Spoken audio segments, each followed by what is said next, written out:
Religion has profoundly influenced the sweeping American narrative, perhaps more than any other force in our history, from the time before European colonization to the present. The startup National Museum of American Religion is working to build a museum in the nation's capital that will share the story of what religion has done to America and what America has done to religion, inviting all to explore the role of religion in shaping the social, political, economic, and cultural lives of Americans and thus America itself. Join our host, Chris Stevenson, for Season 2 of our podcast series, Religion in the American Experience, as we follow scholars deep into America's religious history and learn how it can inform and animate us as citizens grappling with complex questions of governance and American purpose in the 21st century.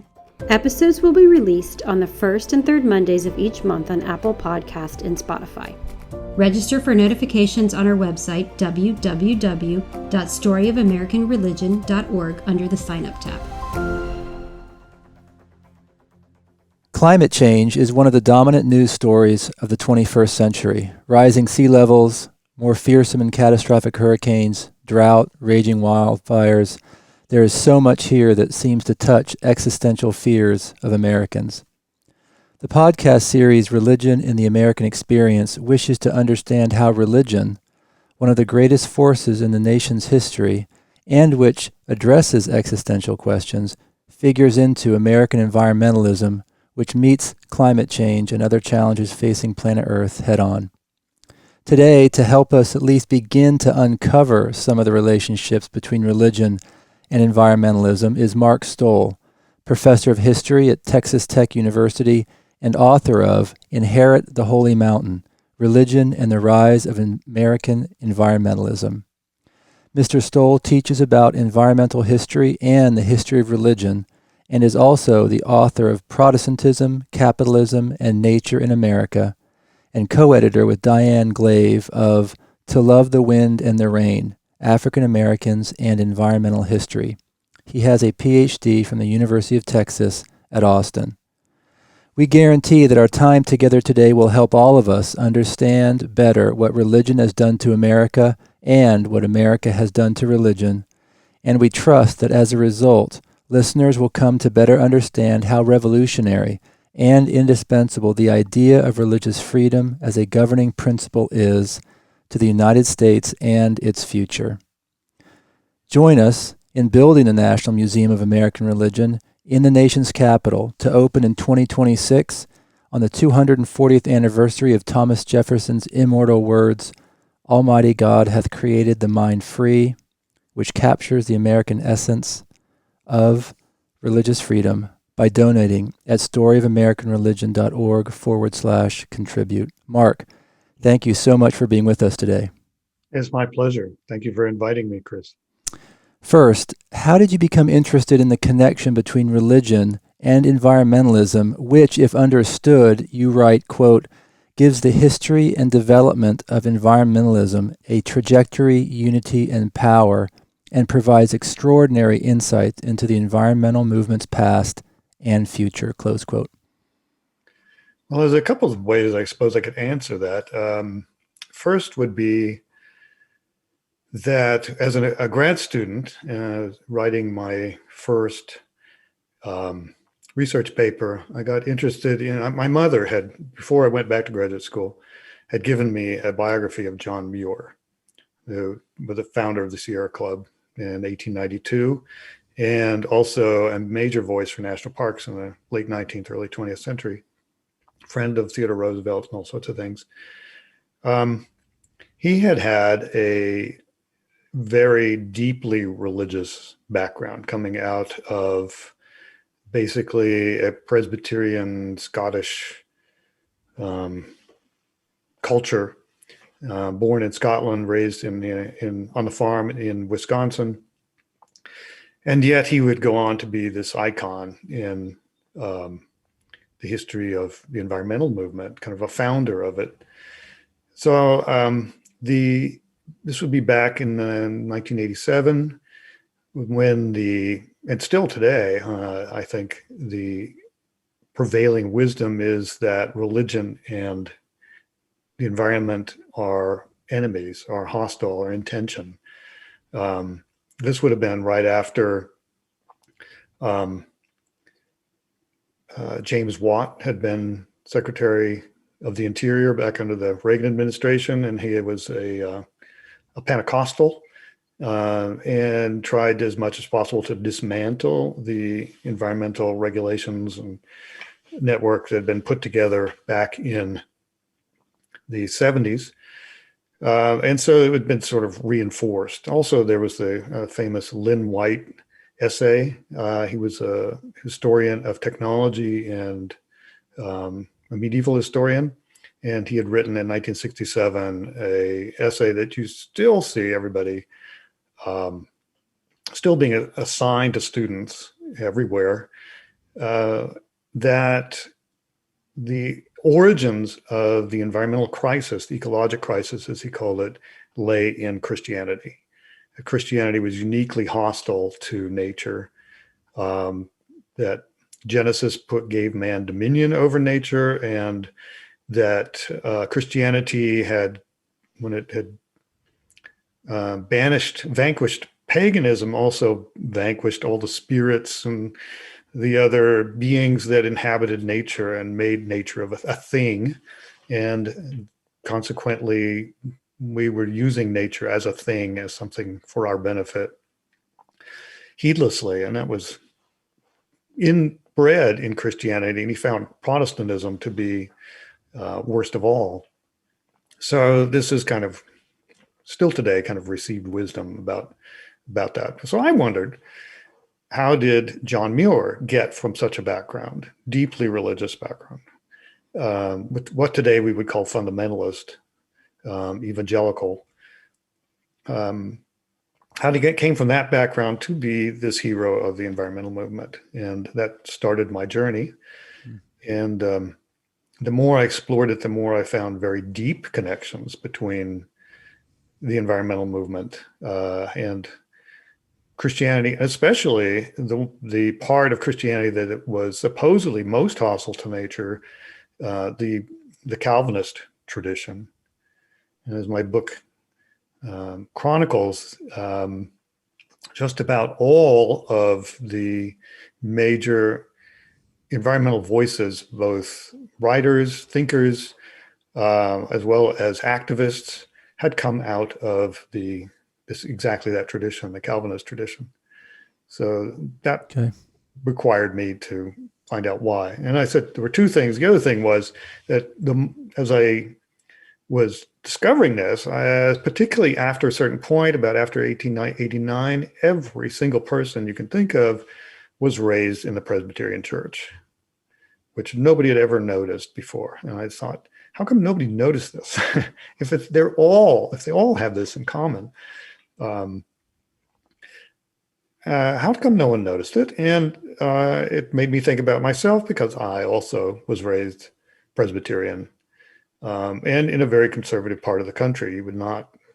So I knew that the Presbyterian Church itself was not a school for environmentalism.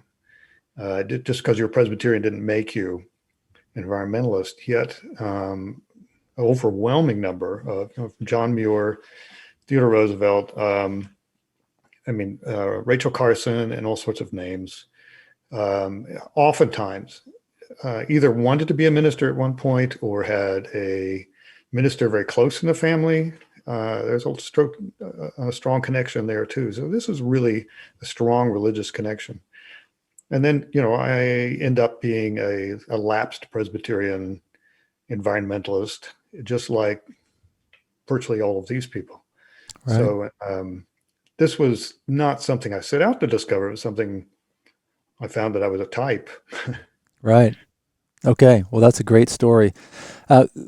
Quickly tell us why the title, Inherit the Holy Mountain, and then we'll dive into some details, which you mentioned there in your introduction. There's a funny story behind that, if that's appropriate. Sure. Actually, I had a working title that I didn't necessarily think was going to be the final title, but Oxford never said anything about it. And this was coming from a quote by Emerson, which was that the working title was Nature in the Colors of the Spirit. Nature, in his famous essay, Nature, by Emerson, he had said, nature always wears the colors of the spirit, which I thought was really a striking quote. And I thought, well, that's, it reflects the religious tradition. Nature reflects the religious tradition of the person looking at it, which is one of the basic themes of the book. How you view nature, how you view the environmental movement comes from it is different depending upon what denomination you grew up in. So I thought, well, that's very nice. But then just before I was working frantically to get the manuscript to them by the deadline that we agreed upon was September 1st. And just a few weeks before that, they said, well, what is the title of the book going to be? It's like, I didn't know that you had a problem with the title. So, and they said, yes, didn't we tell you? And I was like, no, they forgot to tell me. So I had like 3 days or something to come up with a title that would please the marketing department, and so it could go into the fall catalog. And there was a lot of, this came out of, with Isaiah, I think, because I was trying to think of something that was prophetic. Yeah, Isaiah 57:13, he that putteth his trust in me shall possess the land and shall inherit my holy mountain. So it's, I thought it was a very nice connection between faith and nature. Right. So, okay. There's the story of the title. Okay. I like the title. It's a great verse from Isaiah and captures what's in your book very well. So, Mark, you start. Yeah, marketing loved it too. Did they? Okay. Well, good. Mark, you start by analyzing a famous painting called The Oxbow by Thomas Cole, who was the founder of the American Hudson River School, who was also religious enough for you to write, quote, he had made his reputation as a painter of landscapes, but in his own mind, he was first and foremost a religious painter, close quote. Can you tell us briefly about Cole, Calvinism, and their understanding of nature that laid the foundation for American environmentalism in the early 19th century? Well, there's a big question for me. Tell us about Calvinism, Cole, and the foundations here. Cole comes out of the dissenter tradition in England. He was born in Lancashire, which is has a history of religious radicalism. It was a hotbed of Puritanism back during the Civil War. And his family came out of that tradition. But he himself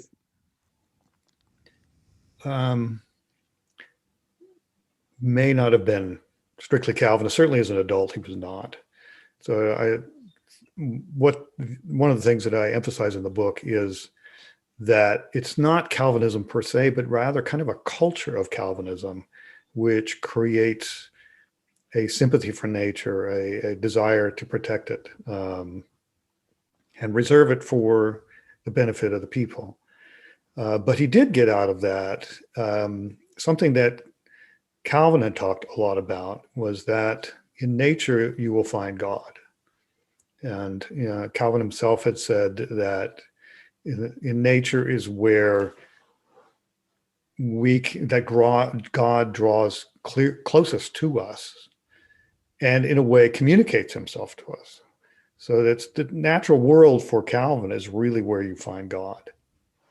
And I find it not a coincidence that he's living in Geneva, which is, Mont Blanc is on the horizon, and a spectacular, beautiful landscape.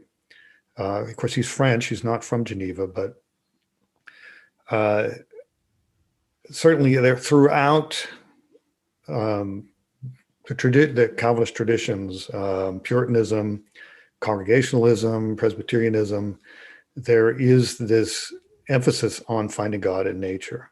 And that it seems to me the reason for this must be that in the Reformation, the whole structure of the church that supported the truth of religion is, beginning with Luther, kind of pushed into the background. It no longer teaches religion. You'll find everything you need to know in the Bible. Everything you need to know for salvation is in the Bible. But without the traditions of the church giving equal weight to that, which the Catholic Church does, what supports the truth of the Bible? And there are some passages there that suggest that you will find them in nature, like St. Paul's epistle to the Romans 1:20. The invisible things of God are seen in the things that are made. So to see God's goodness, his existence, his wisdom, we go to nature, we turn to nature, and we look up into the night sky and view it with a certain religious awe. And that is the basis for religion. And for the Protestants, and especially for the Calvinists, we will logically work our way from there to that the Bible must be true, and so on. And then nature does not tell you how to be saved, but it does support the truth of religion. So if you ever find Calvinism or the Bible unsatisfying intellectually or emotionally or religiously, there still is that in the background that, that you can find, that you can use nature itself as kind of the source of religion. And this is where Cole finds himself. So his paintings of the landscape are paintings of the wisdom, the power, the glory of God, expressing himself through the land. Okay. A lot of his paintings that are not so popular today, but were quite popular in his time, were of specifically religious topics. And that's what he really wanted to do, was to paint those religious paintings. But even in the early 19th century, there was not the market for them as there was for the others, and kind of saw the landscape paintings as a way to make money. Right. Okay. Let's move from that to the what you mentioned as the New England town, in quotes, and its outsized effects on environmentalism. And you describe it in this way, quote, "The children of the New England town became its evangelists. They offered it as a salvation for a nation staggering from one environmental, social, and economic crisis to another, establishing an extraordinary and enduring intellectual and moral framework for the work of conservation." Close quote. Can you tell us this story? Sure. When the Puritans came to America, their goal, of course, had several goals, but one of them was to try to create, for the first time, a perfectly godly society, just as God had intended. For Calvinists, the Bible was, for Luther, the Bible is the source of how you be saved, a source of religious truth. For Calvinists, they wanted to go much further. That the Bible itself was kind of a blueprint for the family, for our relationships with each other, for the church, for society, for government. Every question that you might have should be answered. You'll find the answer in the Bible. And so with that idea in mind, they didn't really have a pre-existing idea of what the society would look like before they came here, which is kind of interesting. Nobody had sat down and actually sketched it out, an exact plan for what society should be. So here, having this opportunity, they kind of had to work it out on the ground. And of course, if you're the first to do something and you set something up, your decisions at the very beginning will affect everybody from then on. So this is kind of, they created this framework that the rest of us still today kind of live in. And they wanted it to be, of course, godly, but what did godly mean? They believed that every person should, how would you put this, have an equal opportunity to use the talents that God gave them for the benefit of society. Like, that's what God wanted. That's why he gave everybody talents. And if you were poor, you couldn't do that. You were struggling too much just to feed yourself and your family, that whatever talents you had would be wasted. And they also saw poverty as a result of sin. That in Eden, there was enough for everyone, and it was when Eve desired something more. This desire, this greed, was the root of all sin. That's how we got kicked out of Eden. So we were never to get back into Eden, but we can try to keep desire, avarice, greed at bay. And so they were, especially in the early days, very strict about trying to limit it. But they also decided to try to get rid of poverty. So when they set up their New England town, they believed that living by yourself was not what God wanted. We were all supposed to be living for others. Our talents are not for ourselves only, but for the glory of God and for the benefit of everyone else. So everybody had to live in a community. So unlike the other colonies in America, which were like Virginia, you went out and you lived on your own little plot of land and did the best for yourself. Growing tobacco, buying slaves if you could, buying more land to grow more tobacco to make more money.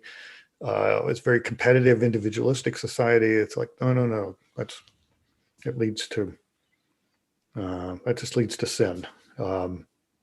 If everybody lives together, we can also keep an eye on one another and make sure that, my neighbor isn't sinning and so on. We'll be a more godly community if we live together. So every individual at when the town was set up, was given land so they wouldn't be poor, and all the different kinds of land that a farmer would need to live sustainably. And this is really kind of a very interesting aspect of the town, is that we're trying to create a just, sustainable society. And it's one of the few times in history, maybe the only time in history, where people set out to create an entire society, not just a little community, but an entire society based on social justice and sustainability. So that you had to have a hay meadow so that you would have hay to feed your animals in the wintertime. You collect the manure, and of course you'd have to have pasture for them in the summertime. You also have to have arable land to grow your grains to support yourself and the townspeople. You would collect the manure over the winter from these animals. Of course, you live in New England where it's very cold. You've got to keep your animals in a barn in the winter, and you can collect the manure and then fertilize your arable fields in the springtime. So it's a sustainable system. In theory, if they could keep it up, the system could be preserved indefinitely. So there is this idea of the godly community. As a community, there's supposed to be one church, so they're very reluctant to allow religious toleration to have other denominations. If you were a Quaker or if you were a Baptist, for a long time, many decades, 100 years really, you operated under disability. They did everything they could to discourage you from setting up your own church and being separate, because the town was supposed to be a community and we're all supposed to be together. So they had this vision. We would probably think it very oppressive to live there. It probably was. Which makes me wonder, in a broader sense, what would a just and sustainable community look like? We all want our individual freedoms. Can you actually have complete individual freedom? Is that compatible with a just and sustainable society? These are good questions I don't see many people really tackling. Right. Okay. Thank you for that. You also explain, and you touched on it here briefly, but you explain that Calvinist ministers often used Christ's parable of the talents to persuade their believers that theirs was a, quote, never-ceasing responsibility to improve one's soul, one's intellect, and one's possessions, close quote. So you emphasize that improvement was emphasized absolutely in these communities. Can you describe the ramifications of that? Sure. In agriculture, this is, we're trying to improve the land. This goes back to Calvin. Calvin had said that what Genesis 2:15 means to say to us. Genesis 2:15 is where God puts Adam in the garden to care for it and keep it. I said, what God wants us to do then is to, if we own a field, to leave it in as good or better condition than the way we got it. So this is our duty to God, is to improve it. He didn't use the word improve. Improve had a economic meaning originally.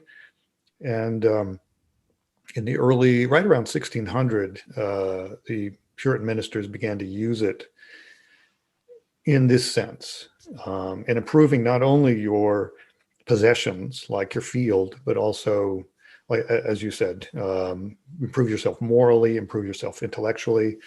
Even in the 19th century,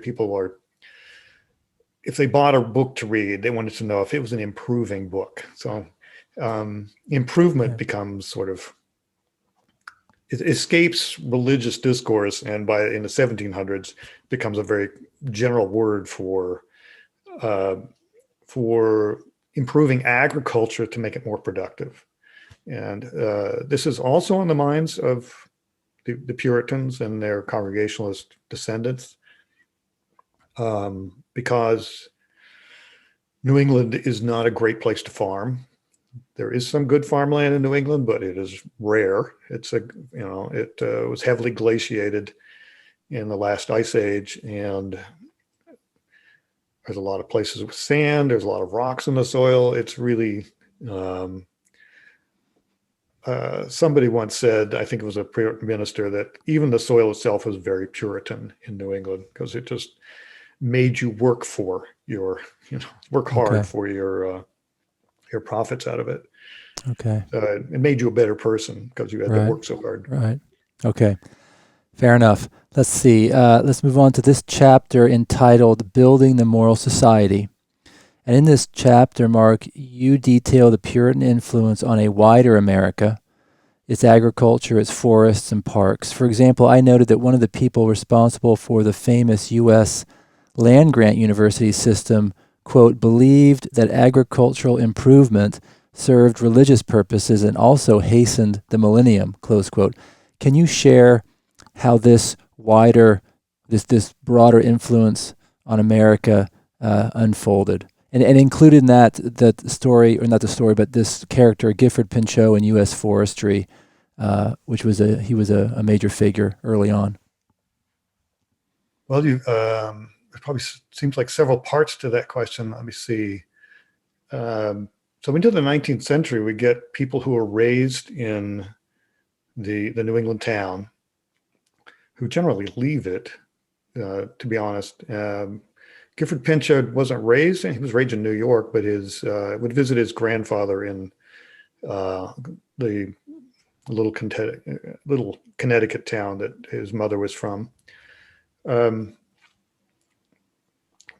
George Perkins Marsh would probably be one of the better examples, who was definitely born in a little town, and was conservative Congregationalist as a strict Calvinist growing up, although he left it behind, found it really narrow and oppressive. But he still had that idea that the New England town would be a perfect model for America as it expanded westward, that this communal attitude and using the land in a sustainable way, because he would look at the way that American farmers out west, where land was so cheap, so plentiful, and so rich that they didn't have to take care of it at all.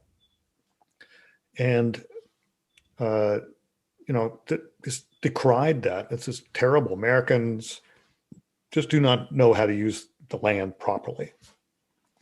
And so he's promoting good agricultural practices and the latest, most scientific methods. This is also the time period when the importance of phosphorus and nitrogen in the soil for productivity is being discovered in Europe. And Americans are reading that. American farmers, it's appearing in all the farm magazines, the farm journals, how to improve their soils. If you're back east, you have to compete with these rich farms out west, and you just can't do it. It really forces the kind of final dissolution of that Puritan ideal of using land in a sustainable way. Basically, capitalism makes it impossible. If you can import cheaper grain from elsewhere, it forces you to just abandon using grain altogether. And so what are you going to do? And it breaks the chain of this sustainable system. So farmers are struggling in New England. He wants to help them.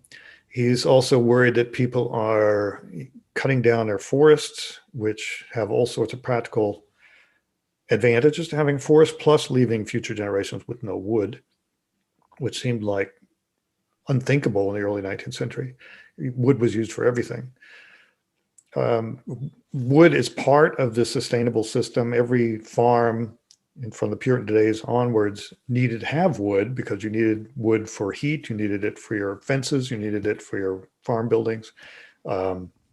And so you would need to use your woodlot sustainably. So sustainable forestry is part of this. And so Marsh, as an adult, will write sort of the key text in Man and Nature in 1864 that would become internationally recognized as a call for conservation, especially forest conservation. Marsh had gone to places, he was a diplomat, and he'd been in the Mediterranean region. He was also a linguist, and so he'd read,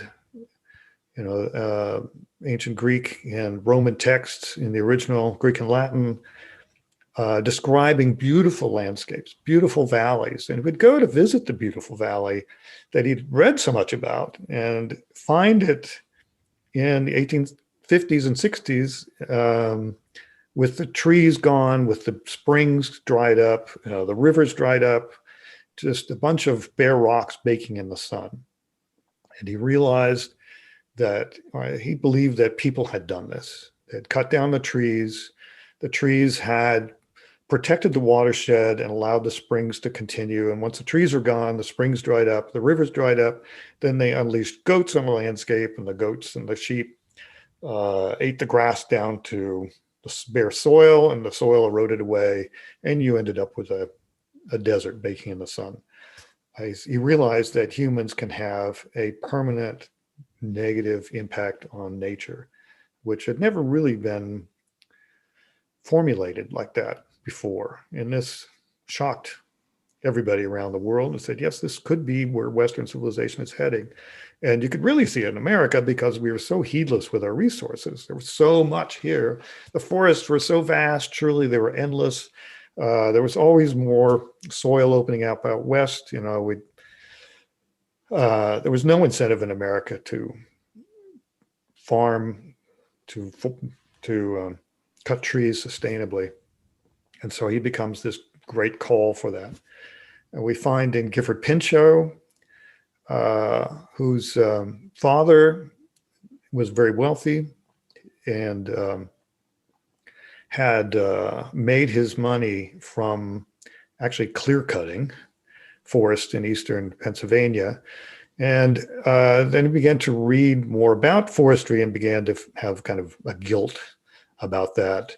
And I think really that he was the one that pushed Gifford towards becoming a forester. And it certainly was his father's suggestion. And Gifford, being, I guess, a dutiful son, then studied forestry in Europe and then came back and became this great advocate for it. But he also was being upper class, doors were open to him, and he could rub shoulders and elbows with people like Theodore Roosevelt, they became best buddies. And then he would go on to found the American Forestry Service, United States Forestry Service. Notice too the name service. It's has this implicit Christianity to it, that we are a serving society. It's service for the United States. And there was this high idealism of the first generation or two, and maybe still is there today, but not quite like that initial generation of foresters, that they were pushing back the greed of the logging companies and protecting the forests and the watersheds and everything else that forests do for us from private avarice and greed and people in it for themselves. Okay. Well, I think you answered that complicated question very well. Thank you. Thank you.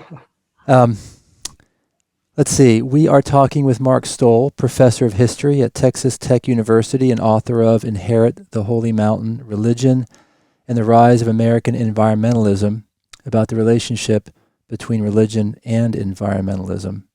Join us in building the National Museum of American Religion in the nation's capital, to open in 2026 on the 240th anniversary of Thomas Jefferson's immortal words, "Almighty God hath created the mind free," capturing the American essence of religious freedom, by donating at storyofamericanreligion.org/contribute. Mark, can you tell us some stories about the Presbyterians who, as you state in your book, quote, were men and women of the word, preachers of righteousness, rather than preservers of godly community, and who transmuted conservationism into mid-20th century environmentalism in the white-hot fires of moral urgency, close quote. Great writing. Well, thank you very much. Presbyterianism it's like a cousin to Congregationalism. It comes out of that same Puritan movement. It is a different form than the Congregationalism, a different form of church, of ecclesiology. It has much more structure than the Congregational church, which was regionally, was a town church. And in New England, every church was independent from every other church, the congregational independence. Presbyterianism, which came out of a design by Calvin, and is very similar to the Calvinist churches, the way they're set up, say Huguenot church or where, in Switzerland, has, of course, your local congregation, which runs itself. You have the Kirk sessions. The session is laymen, basically, plus the minister. The elders of the church will handle the affairs of the church and also discipline of members. And then they will send representatives to the local presbytery, which then oversees all the churches and maintaining orthodoxy and good order in all the churches in the region. And then all of these presbyteries will send representatives to the National Assembly, which oversees the entire church.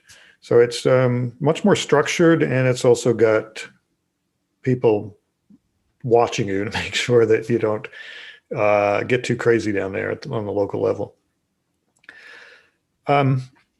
It is, because it grows up in a settled country, it's got that parish structure that virtually all churches had in Europe. And didn't really feel, you don't really feel that sense of community quite the same way that the Puritans in America did. The genius of John Knox, who was the founder of Presbyterianism in Scotland, was not so much in theology, but rather in preaching. And he could preach. By all accounts, the man was a very powerful preacher, There were on a couple times after his sermons, there were riots that, that his sermons provoked. Um, and he said, that he was not called upon to write many books, but rather his tongue was like a trumpet. So it kind of creates this tradition in Presbyterianism of really evangelism. And indeed, the American evangelical movement was originally Presbyterian. Billy Graham was raised Presbyterian. Billy Sunday was Presbyterian. Charles Grandison Finding was Presbyterian. So that going back to the Second Great Awakening, there is this, in the first camp meetings in 1800 and 1801 were organized by Presbyterians. So preaching and getting you right with God is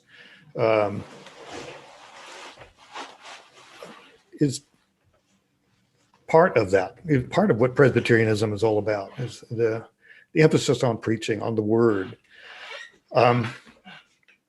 Also having a national structure as it does, rather than being so locally focused as the Congregationalists were, they feel they have much more of a responsibility for the nation. And so there's a sense of righteousness which must be preached to the entire nation. And so John Knox did not have any qualms about preaching to the court or preaching to the Queen. Mary, Queen of Scots, famously reduced her to tears on one occasion. And there is this sort of preaching to the nation that you see in the Presbyterians. So when the Presbyterians come to America, they have a rather different way of thinking about things. The Congregationalists seem to be so much more focused on what's happening locally with George Perkins Marsh. His vision seems to be the farmer taking care of his woodlot. And that's the sort of forestry he's thinking. The farmer taking care of his land. It's a responsibility of the farmer, of the farmers in community, to take care of the land.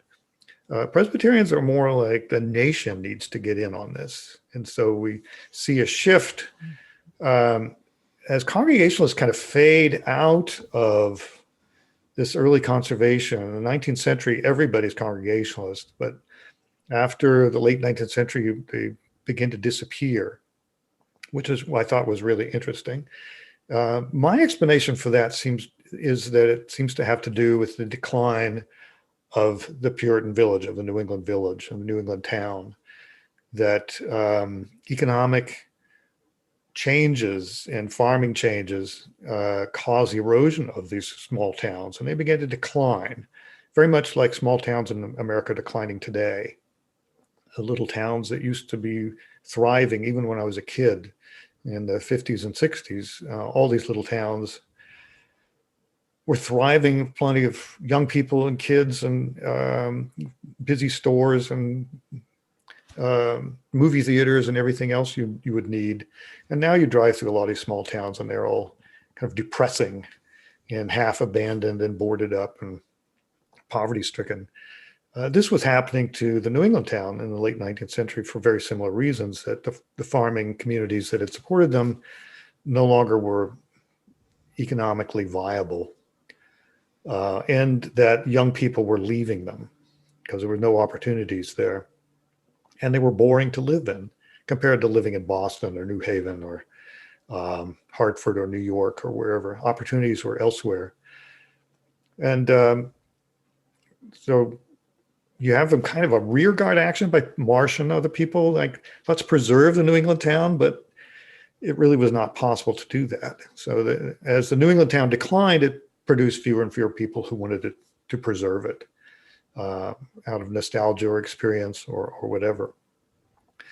At the same time, you begin to have the Presbyterians producing these former Presbyterians, people raised in this tradition, yet had become to a degree secularized. John Muir is a good example. Gifford Pinchot was even though he has this New England background on his mother's side and a Huguenot background on his father, was raised in New York City, going to the same Presbyterian church that Theodore Roosevelt had gone to just, I don't know, 10 years before.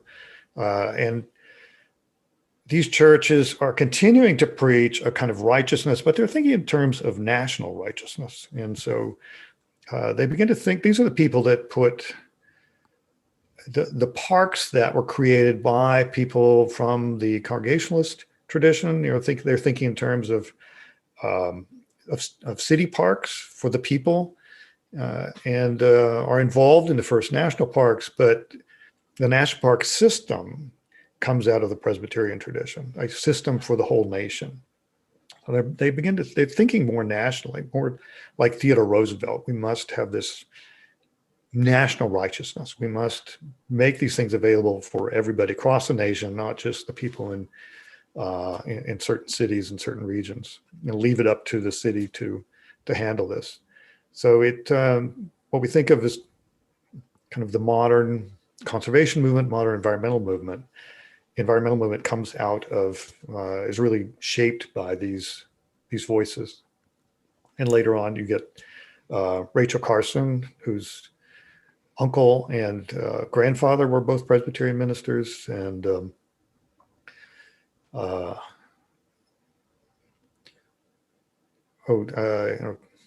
variety of other voices in the 40s, 50s, 60s, 70s.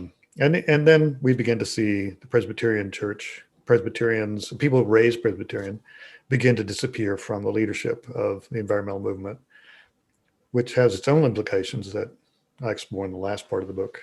Right, and we will get to that definitely.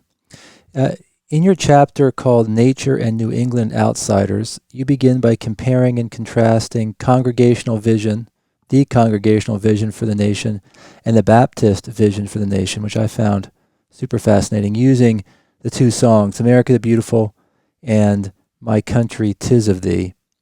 What do we learn, and what is its significance in that analysis? Can you share that with us? Yeah. The Baptist movement, the Baptist church in America is primarily inspired by New Englanders. There were Baptist churches scattered throughout the colonies that had been come from the Baptist movement in England, but New England and they were small and pretty marginal throughout the colonies. In the First Great Awakening in the 1730s and 40s, there was this huge wave of revivalism that focused much more on heart religion. Are you saved? Have you had this experience of grace? And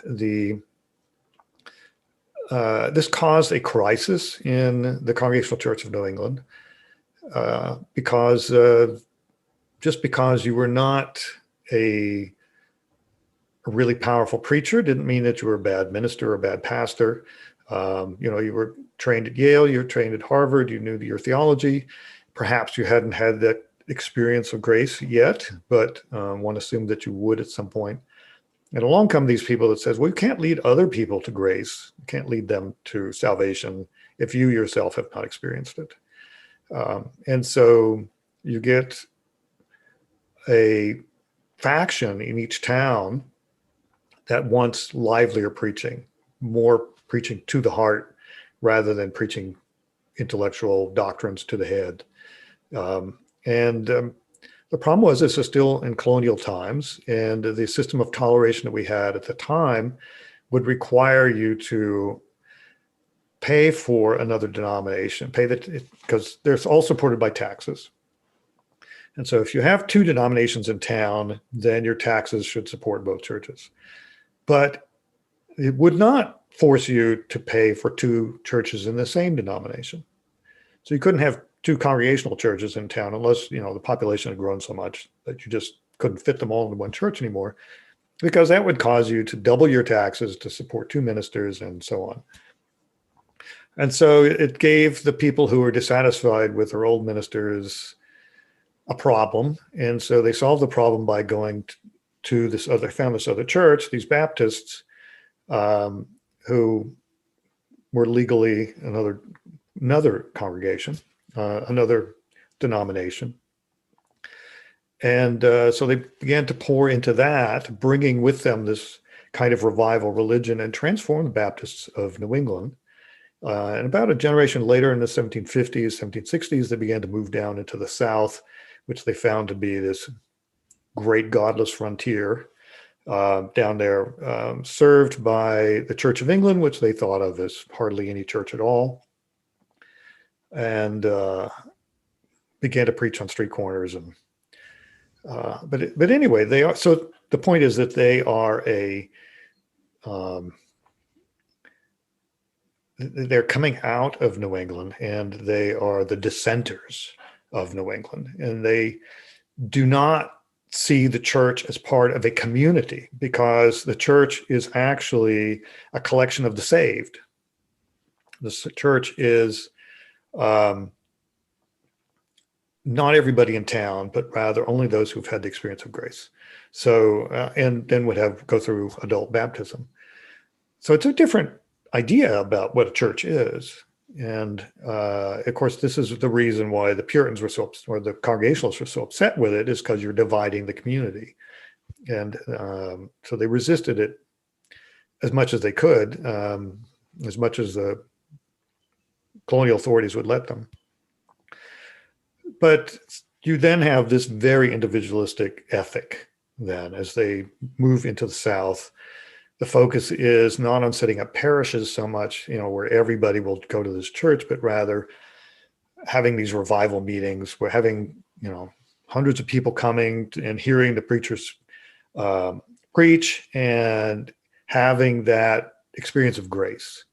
And this goal then is to get, if we can reach every single person, if we can get every single person to have this experience of grace, then we have created the godly society. There's a very different way of going about it. Puritans are being Calvinists because Calvinism, we're all fallen. We will never have the perfect society. And so therefore we need certain rules and regulations to be imposed by the town democratically, or by the community, by the state, to control sin for the benefit of everybody else. The Baptist view is not so much focused on the state.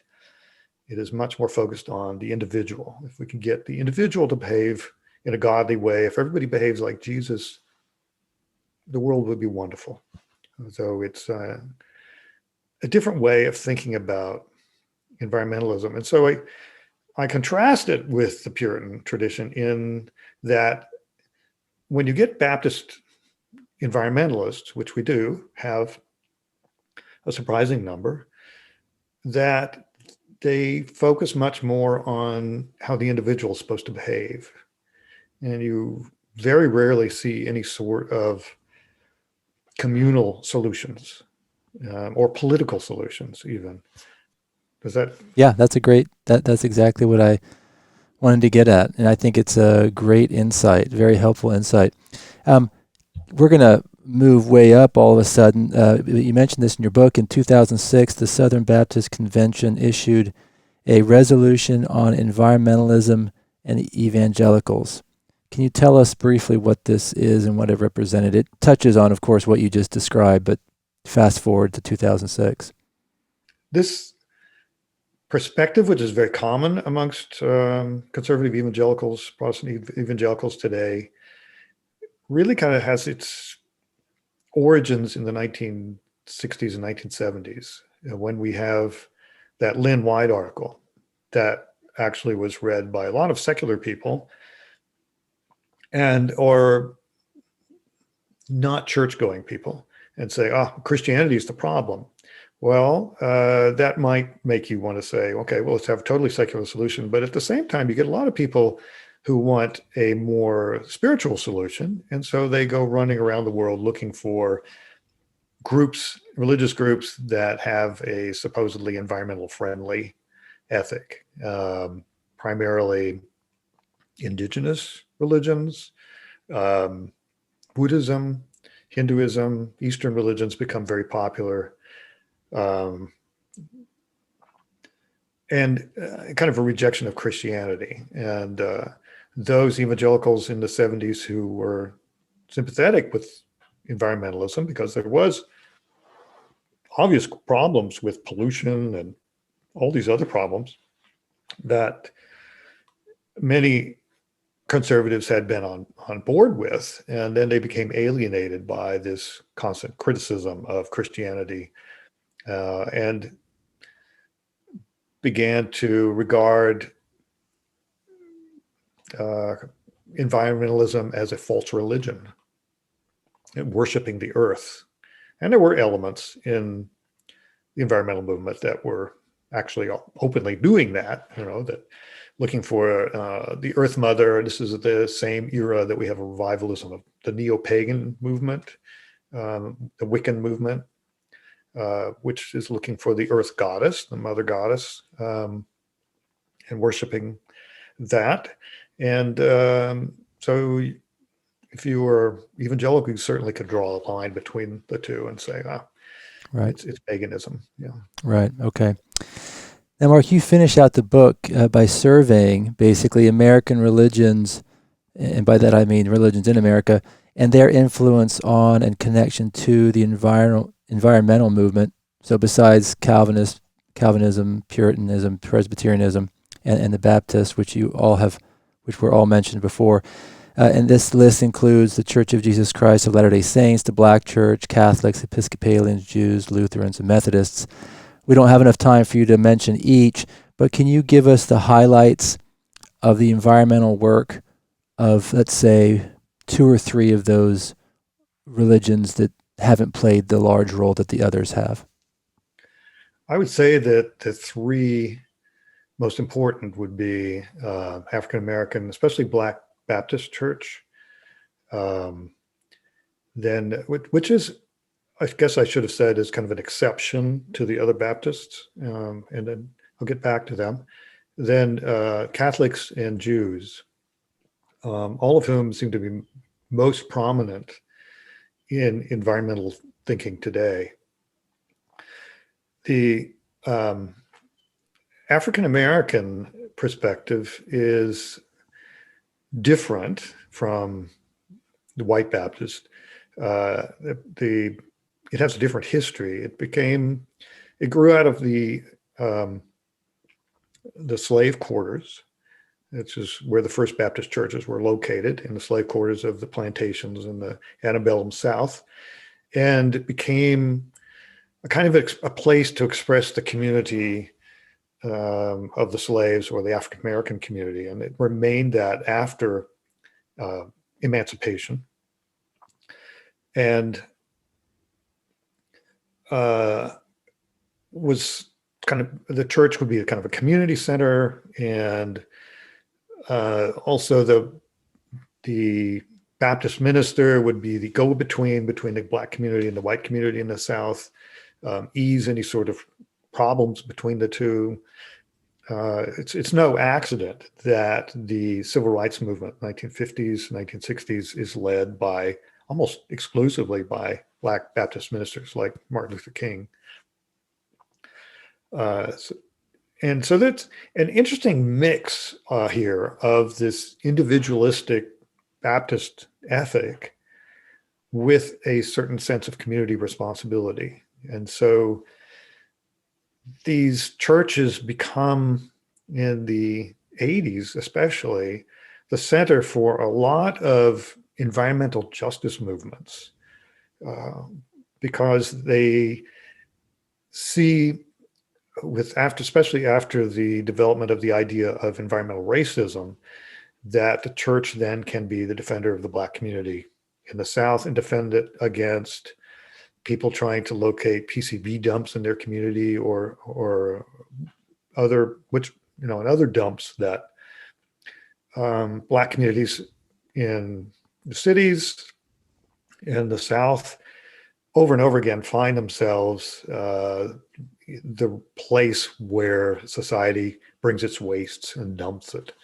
And so the church then became kind of a center of this, not in so much of an overt way that it was in the civil rights movement, but it's really interesting how often you look into how these movements, these local movements, are being organized, and find that there's a Baptist church in there almost always, or very frequently. So here out of the Black church, we begin to see the movement for environmental justice, which of course has become a really important thing now in the environmental movement. The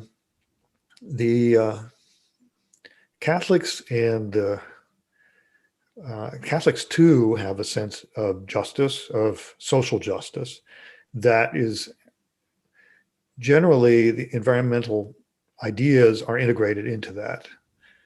So it comes kind of first after Vatican II, when social justice becomes sort of the purpose, the main, or one of the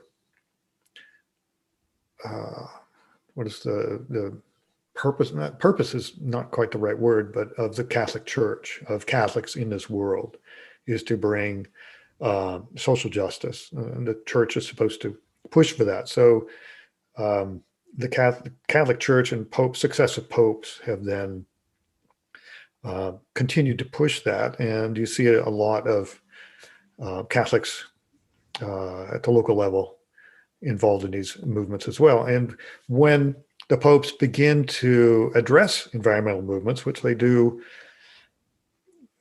really about 20 years after the Protestant churches began to talk about them, it's almost always within a social justice framework. So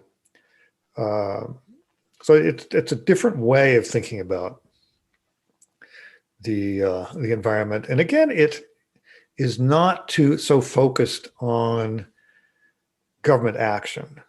It's kind of implicit, but I was struck by Laudato Si, Pope Francis's encyclical, the first environmental encyclical, that it focused so much on teaching children, or working through education, working through the local churches to create a kind of an environmental ethic, which is a very different. I don't know. The problem I have with that is that's not enough. There is no policy implications of Laudato Si. He kind of leaves it open. We'll promote this ethic, and then you work it out at your local level, or local in your national church or whatever. But I'll leave it to you to work it out. So that this is maybe leaves it a little too open-ended to really result in decisive action. The last group that I mentioned was Jewish environmentalists who have become most prominent in the movement for organic foods and better food. Michael Pollan is a really good example of that. But if you go down the list of people who are important and best known in this, Marion Nestle, and even what's her name, Katz, I've forgotten her first name, who is the author of the Moosewood cookbooks. What's her name? But anyway, over and over again, you find Jewish authors. So it's something that seems pretty clearly out of Jewish culture, and the focus on food purity.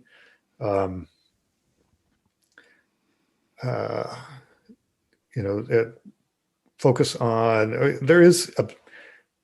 food is really important in the Jewish tradition, especially kosher versus non-kosher, which creates this sort of constant consciousness about the food that you're eating. And in a secular context, this translates pretty easily into kosher, non-kosher, organic, non-organic, and even in some natural food stores, you will find that they have separate scoops and everything for the organic and the non-organic. So you're not in kosher. You're not even supposed to use the same utensils for the milk and the meat products. So it's I'm not the one who noticed that, but it's I thought, well, that's really good example of this sort of Right. kosher mentality applied to that. Okay. But what's really interesting to me too is to look at the progressive movement today. If you look at the progressive movement 100 years ago, it was so liberal Protestant, and today it almost everybody seems to be Catholic or Jewish or Black, and so the same forces that are animating the environmental movement today seem to be animating the progressive movement in general. Wow. And I really think that if you were to apply my analysis that I've done to the environmental movement in my book, if you applied it to politics, you would find a lot of the same things going on. Right. Well, that's a fascinating piece of analysis there.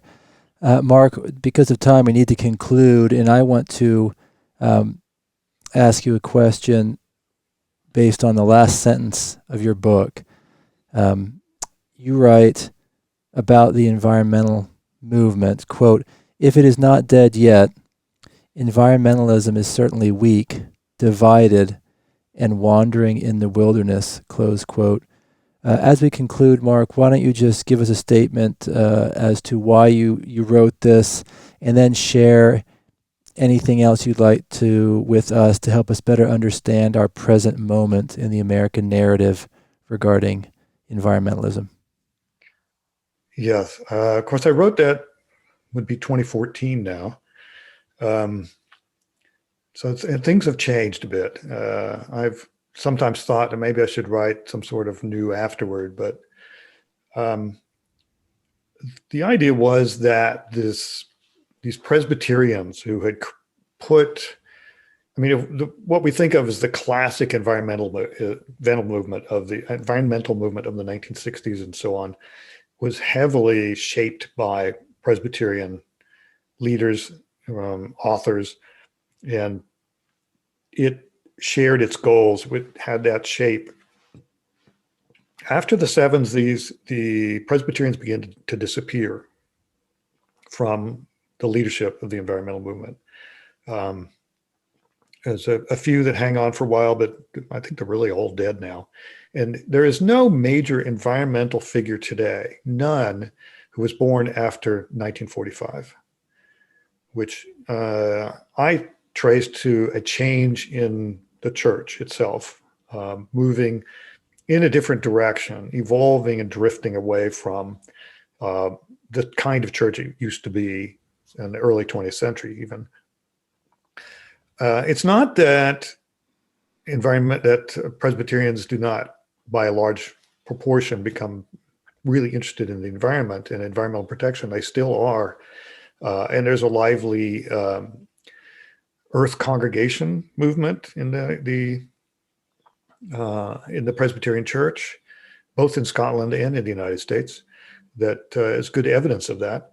But that has allowed kind of these other groups that had been in the background to emerge with a greater leadership role. Just as conservation gave way to environmentalism, it seemed to me that what we think of as environmentalism was fading away.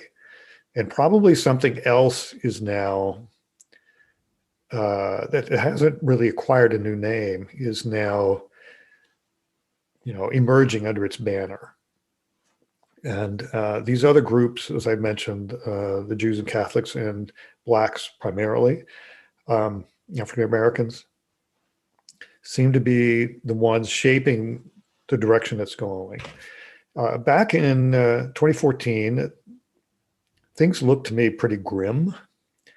We had not passed any major national environmental legislation since 1991. And so it seemed as a national movement, the environmentalism was kind of a spent force. It was still around. Sierra Club had more members than ever, far greater than it was in the 1960s, when it actually had a lot of political power. So I was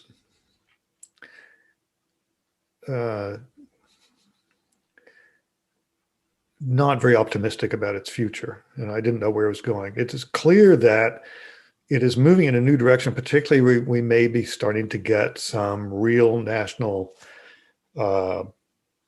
movement on global warming finally. And as we begin to, maybe we are now entering kind of a new era, and under a Catholic president, which is, kind of emphasize the point there, and also Catholic head of the Speaker of the House, and the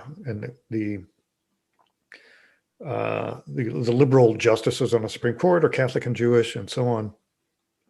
So we are moving in this progressive direction with this new kind of ethos, this new kind of ethic.